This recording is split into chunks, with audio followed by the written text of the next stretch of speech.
Hello මගේ YouTube channel එකට ඔයාලව ගොඩක් ආදරෙන් පිළිගන්නවා.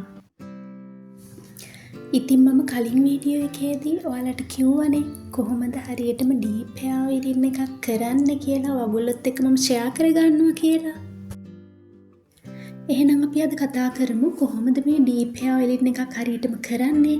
අපි කරන්න ඕන දේවල් මොනවාද? කරන්න ඕනේ නැති දේවල් මොනවාද?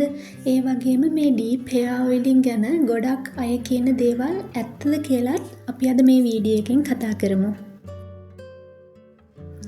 ඒ වගේම අපේ කොණ්ඩේ ඩැමේජ් වෙන්නේ නැතුව කොහොමද නිරෝගීව තියාගන්නේ? අපි මොනවද ඒ වෙනුවෙන් කරන්න ඕනේ කියලාත් මම අද මේ වීඩියෝ එකේදී කතා කරන්න බලාපොරොත්තු වෙනවා. මෙන්න මේ හෙයාර් ඔයිල් එක තමයි අද මම ඩීප් හෙයාර් ඔයිල් ට්‍රීට්මන්ට් එක කරන්න යූස් කරන්නේ. ඉතින් මේ ඔයිල් එක කොහොමද ගෙදරදිම හදාගන්නේ කියලා කලින් වීඩියෝ එකෙන් මම ඔයගොල්ලොත් එක්ක ෂෙයා කරගත්තා. ඔයා මේ වීඩියෝ එක බලපු නැති කෙනෙක් නම් ඔයාට පුළුවන් මගේ channel එකේ තියෙනවා මේ වීඩියෝ එක මම කොහොමද මේ හෙයාර් ඔයිල් එක හදාගත්තේ කියලා.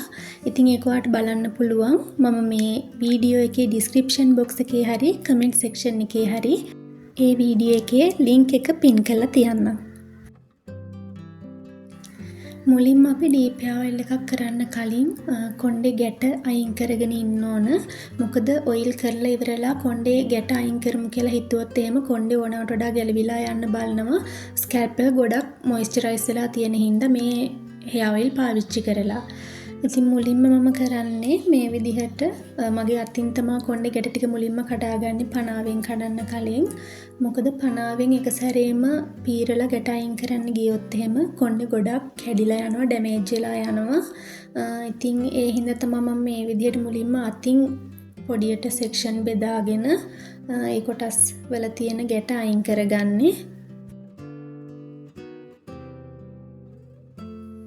ඔයාලා හරියටම ඩීප් හෙයාර් ඔයිල් එකක් කරන්න පටන් ගත්තට පස්සේ ඔයාලට නෝට් කරන්න පුළුවන් ඔයාලගේ කොණ්ඩේ යන ප්‍රමාණය වෙනදට වඩා අඩු වෙනවා කියන එක.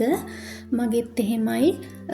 ක්ලෝරින් වතුර වලට මගේ කොණ්ඩේ ගිහිල්ලා දැන් ඩීප් හෙයාර් ඔයිල් කරන්න පටන් ගත්තට පස්සේ කොණ්ඩේ අනේක ගොඩාක් අඩු වෙලා තියෙනවා. ඉතින් ඒක විසිබලි අපිට නෝට් කරගන්න පුළුවන්. ඔයාලට පේනවා ඇති ඉතින් මෙතන පොඩි ප්‍රමාණයක් තමයි කොණ්ඩේ ගිහිල්ලා තියෙන්නේ. මම අර එක සෙක්ෂන් එකක් පීරුවට පස්සේ ක්ලියර්ලි පේනවා කියලා මම හිතනවා.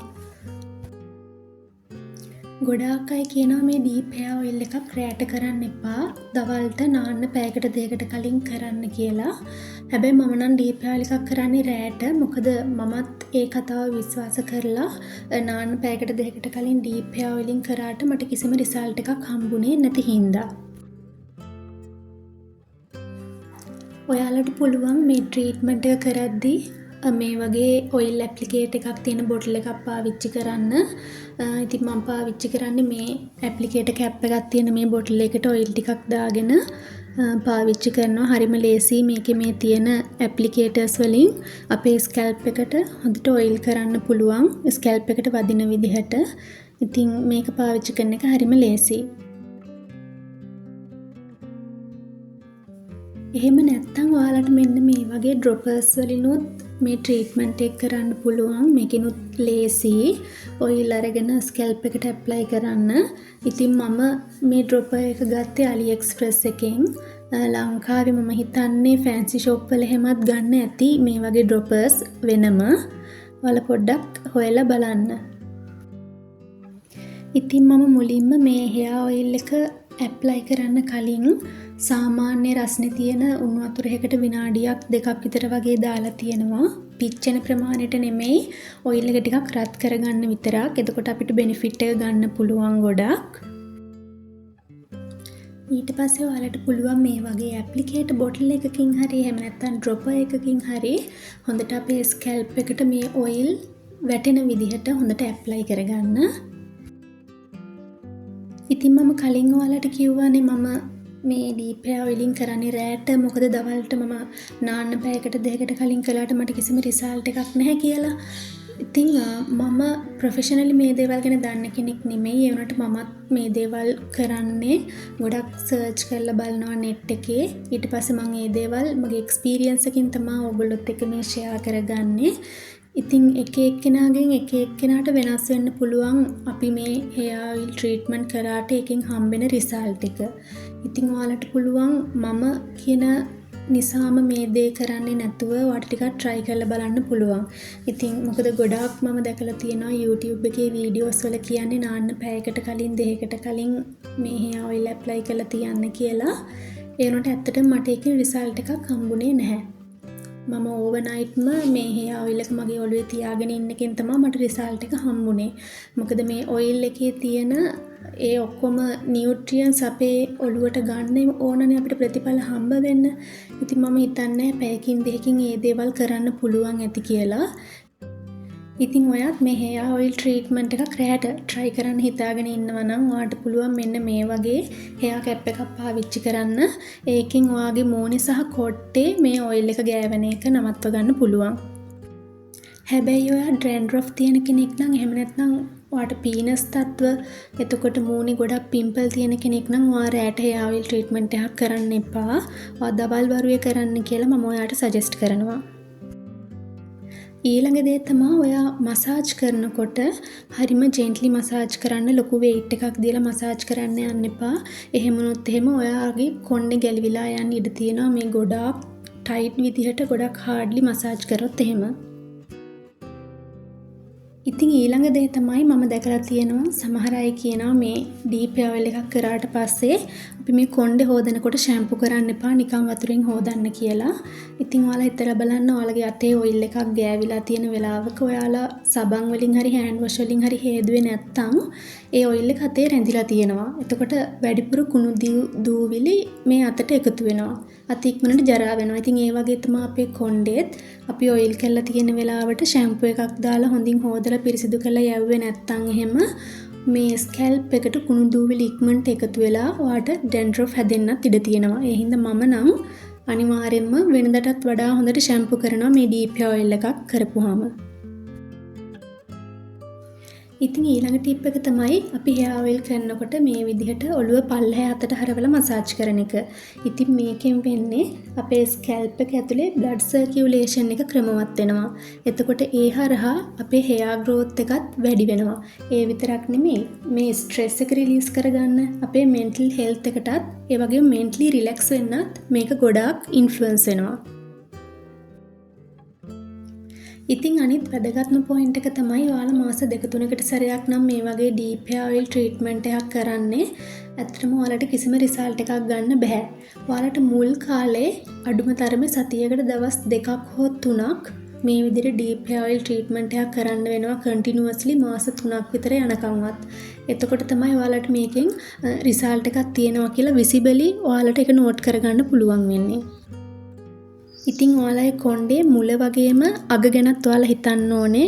මම හැබැයි මගේ කොණ්ඩේ මේ පල්ලෙහා දිග කොටසට මේ තෙල් එක ඇප්ලයි කරන්නේ නැහැ.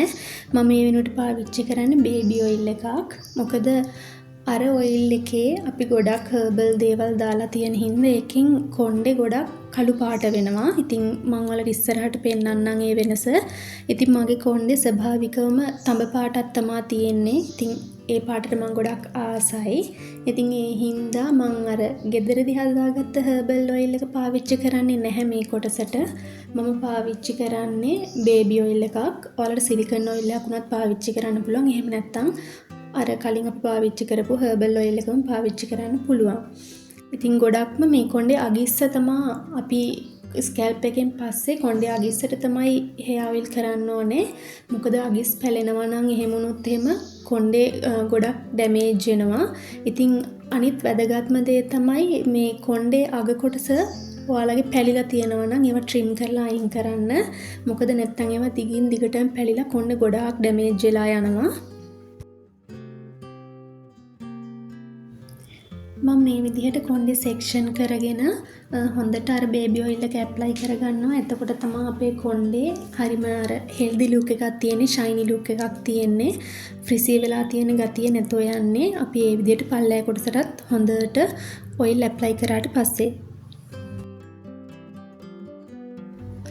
ඊළඟට මම ඔයාලට එක්ස්ට්‍රා පොයින්ට්ස් ටිකක් දෙන්නම් අපේ මේ කොණ්ඩේ ඩැමේජ් වෙන්නේ නැතුව හරිම හෙල්දි විදිහට තියාගන්න පුළුවන් වෙන.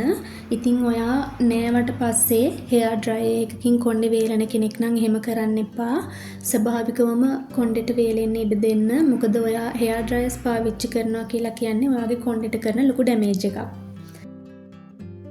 ඉතින් දෙවෙනි පොයින්ට් එක තමයි ඔයා එළියට යනකොට කොණ්ඩේ නිතර අයන් කරන කෙනෙක් නම් එහෙම කරන්න එපා. මොකද ඒකිනුත් අපේ කොණ්ඩේ ඉක්මනටම ඩැමේජ් වෙනවා. ඉතින් ඔයාට කොණ්ඩේ අයන් කරන්න ඕනෙම නම් ඔයාට පුළුවන් හීට් රෙසිස්ට් ක්‍රීම් එකක් පාවිච්චි කරලා අයන් කරන්න.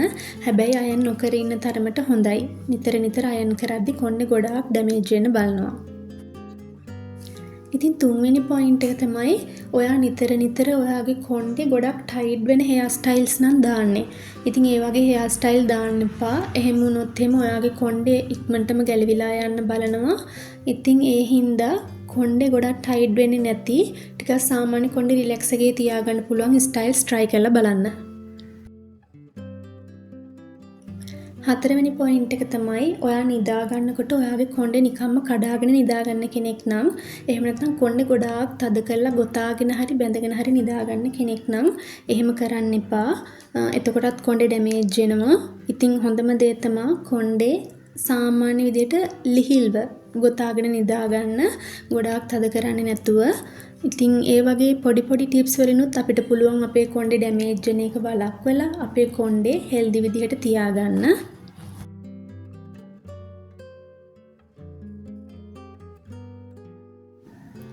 ඉතින් මම හිතනවා අද මම කරපු වීඩියෝ එකෙන් ඔයාලා ගොඩක් මේ ඩීප් හෙයාර් ඔයිල් ට්‍රීට්මන්ට් ගැන දැනගන්න ඇති කියලා. ඒ වගේම මේ වීඩියෝ එක ගොඩක් වටින වීඩියෝ එකක් වෙන්න ඇති කියලා මම හිතනවා. ඉතින් ඔයාලා මේ වීඩියෝ එකට කැමති නම් ලයික් එකක් දාන්න. ඔයාලගේ අදහස මොකක්ද මේ ගැන කියලා කමෙන්ට් එකක් දාන්නත් අමතක කරන්න එපා. ඒ වගේම ඉස්සරහටත් මේ වගේ වීඩියෝ බලන්න මාව සබ්ස්ක්‍රයිබ් කරන්න කියලා මම ආදරෙන් මතක් කරනවා. එහෙනම් ඉතින් තවත් මේ වගේ වැදගත් වටින වීඩියෝ එකකින් හම්බ වෙන්න. එහෙනම් ගිහින් එන්නම්. බයි.